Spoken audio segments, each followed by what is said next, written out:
Not a bad Smackdown this week, I have to say. Decent show. Some decent matches, but a lot of fucking recaps throughout the whole fucking show. You know, back in the day when they used to recap Raw and Smackdown, it'd be really brief, maybe like a minute's worth. They just pretty much show you the main focal points, not everything. This, they were recapping Ryback's whole promo from start to finish. The whole Curtis Axel thing with Triple H from start to finish.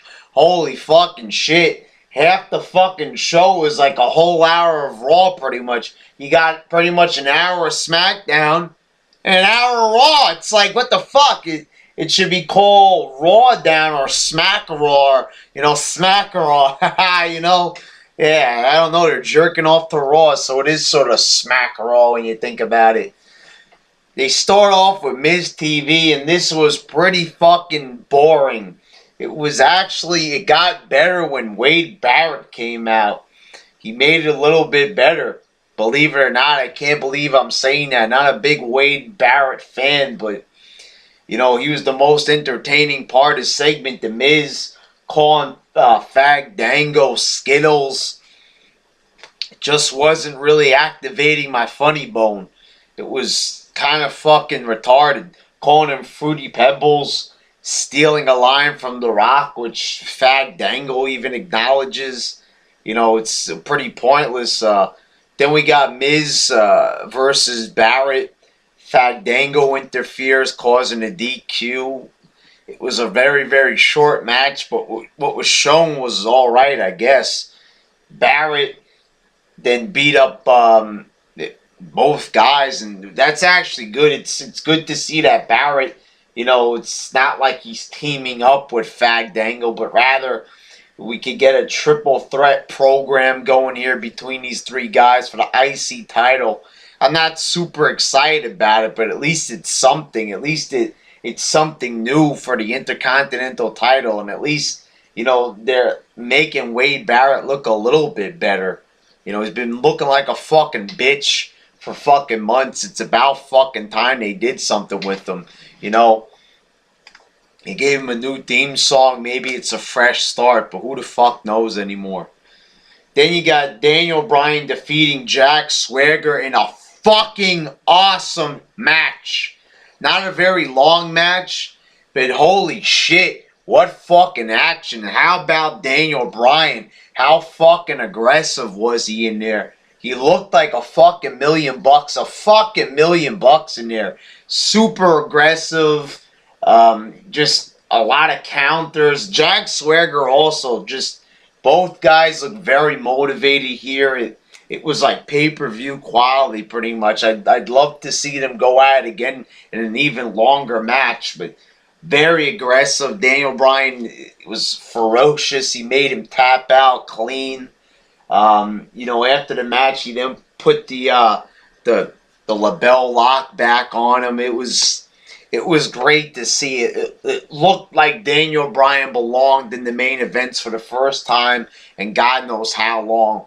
Looked great, and I hope it leads to a breakup of Team Hell No, and eventually the world title, the WWE title. I would prefer, but whatever belt it may be, I hope that he gets it. Then it's Sandow in a very odd segment, slightly entertaining.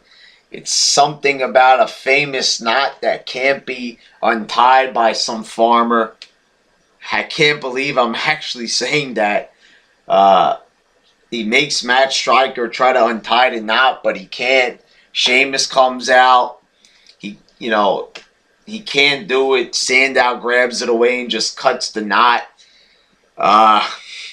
Very weird, but somehow Sandow managed to make it entertaining. The facial expressions and, just Sandow was a very entertaining guy. It's, a shame that they don't do more with him.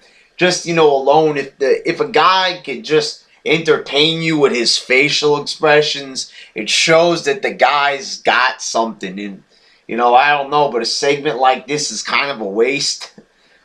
Sort of a fail, but a little bit of a win because of Sandow, you know, getting in a few funny cracks here and there. But for the most part, it's like you have to think to yourself, who the fuck wrote this shit? Sheamus goes for the bro kick, but Sandow gets out of the way, which is pretty cool to see because it's like finally somebody realizes that the kick is coming. It doesn't turn around into it like a moron. So at least they're showing that Sandow is more intelligent than the other wrestlers. It's, you know, it's a start basically. WWE always eventually ends up ruining everything, but it is a start. Then you got Jericho defeating the Big Show via countout. Actually a decent match. It was a countout finish, but at least it was a cooler countout than normal. Code Breaker sends Show over the barricade and he can't get back in. Decent match. You had some counters. The usual Big Show slowness, but you know, it was decent with Jericho in there. You know, nothing great, but it was passable for a Big Show match. After the match, Jericho hits the Big Show with the chair. I guess they're getting into some feud out of nowhere. I don't know how this happens, you know. I thought that they were going to go for a Jericho versus Fandango 3 match because, you know, both guys won a match. Usually they do a rubber match, but I guess they're saying fuck it. Instead they're going with Jericho versus Big Show for God knows what fucking reason. I really don't want to see this program. It's not like, you know, it was a bad match tonight, but I don't want to see these guys fucking wrestle a pay-per-view match, but it appears that's the way they're going.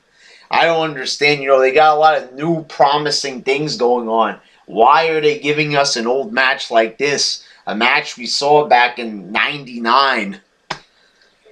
Then it's Curtis Axel defeating Sin Cara. I find it funny that Sin Cara finally returns to TV and gets beat by a guy that he probably would have beat about a month ago when Michael McGillicuddy wasn't Curtis Axel and he was nothing but a jobber.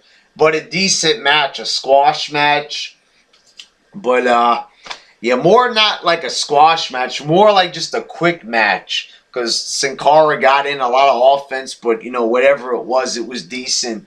McGillicuddy looked good in there. I mean, you know, it was a good example of, like, what he can do, his selling. You know, the guy don't have any type of glamorous move set or anything like that, but, you know, it's good enough. And I guess if they give him the right opponent, he could probably work a decent match. Thank God Triple H is going to be out for a while, so it won't be that motherfucker.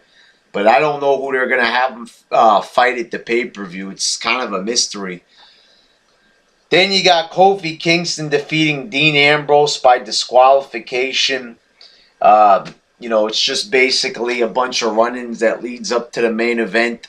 And Teddy Long comes out and makes the now famous tag team announcement. The motherfucker who jerks off the tag team matches. What a sick fucking peanut-headed bastard.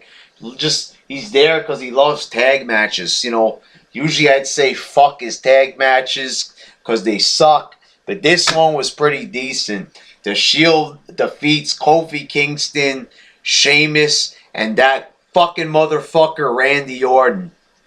But it was a decent match. And, you know, they kept it going, fast-paced.